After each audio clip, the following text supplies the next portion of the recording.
me, because if it wasn't for her, I never would have went to college. And I graduated college, and I decided to become a speaker and motivate teachers and kids all over the country. Then they said, well, do you want to be a wildlife biologist? I said, well, I love it, but that's not what I want to do. But it was that journey that got me to this place. And they said, well, you got to go back to school and get another degree. I'm like, are you kidding me? So I went to a place called Ohio University, and I studied communication. I got a bachelor's and learned how to work with people. And I started taking a lot of speaking courses. I started doing volunteer work. This little black kid from the inner city that they said would never make it because of one teacher who told me what was possible. And because of that, I've spoken all over the country, all over the world, all throughout school systems, and hopefully impacted somebody's life.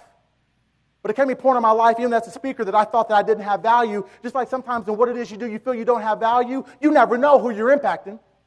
You never know who you're touching. The very kid that you think is not looking at you, they're watching everything you do. And it's not about right now where you're going to get the attaboys. It may be 10 years from now, maybe 20 years from now. It may be 30 years from now, some kid that you probably won't even remember will come back up and tap you on the shoulder and say, hey, you remember me? Remember you told me that I could do it? Remember I was in your class and I hated you? I mean, you know how kids come back, right? And they will thank you for a job well done. It's the only way it works. You cannot do this work and not make an impact. Trust me. If you believe that, if you believe in the magic of what it is that we do here, it is absolutely incredible what can happen in life. And here's what I know.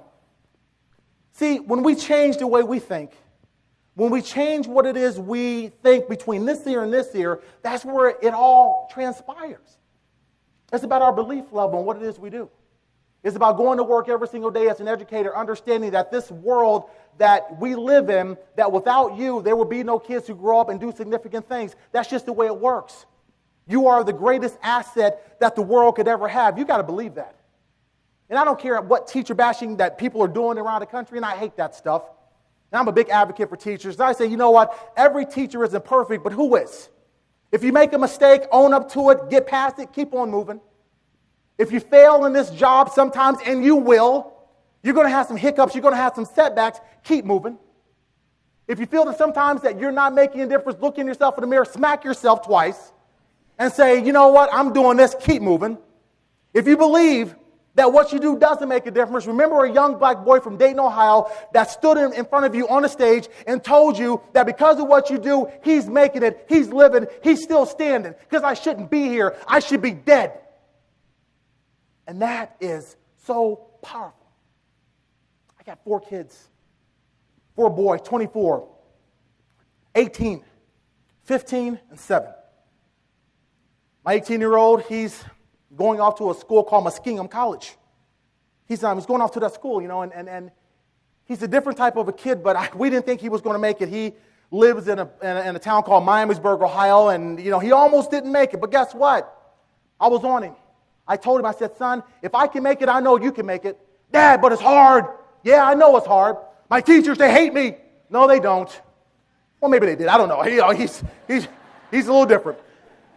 Dad, I can't get this algebra stuff. The parentheses, and I can't do it. I said, yes, you can.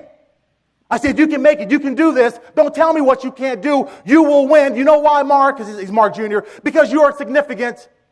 You got to keep your chin up. This is your kingdom. It's your world. You live in it. I believe in you. I don't care what your teachers say. You can make it. Oh, my God.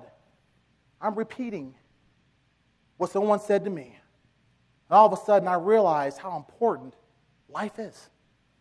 I realized that if I had not come into that school at that moment, if I had not turned the corner at that particular moment and connected eyes with Miss Ritchie, I don't know what would have happened. You know why? Because, see, Miss Ritchie wasn't supposed to be at work that day. She was supposed to take her daughter to the doctor. But for some reason, by some magical moment, divine intervention, I'm not really sure, her husband decided he was going to take her. And on that particular day, this teacher shows up, walks into the school. My dad walks in with me. I'm standing there, our eyes meet. She says, how are you doing? What do you need? And all of a sudden, magic started. What if? You never know.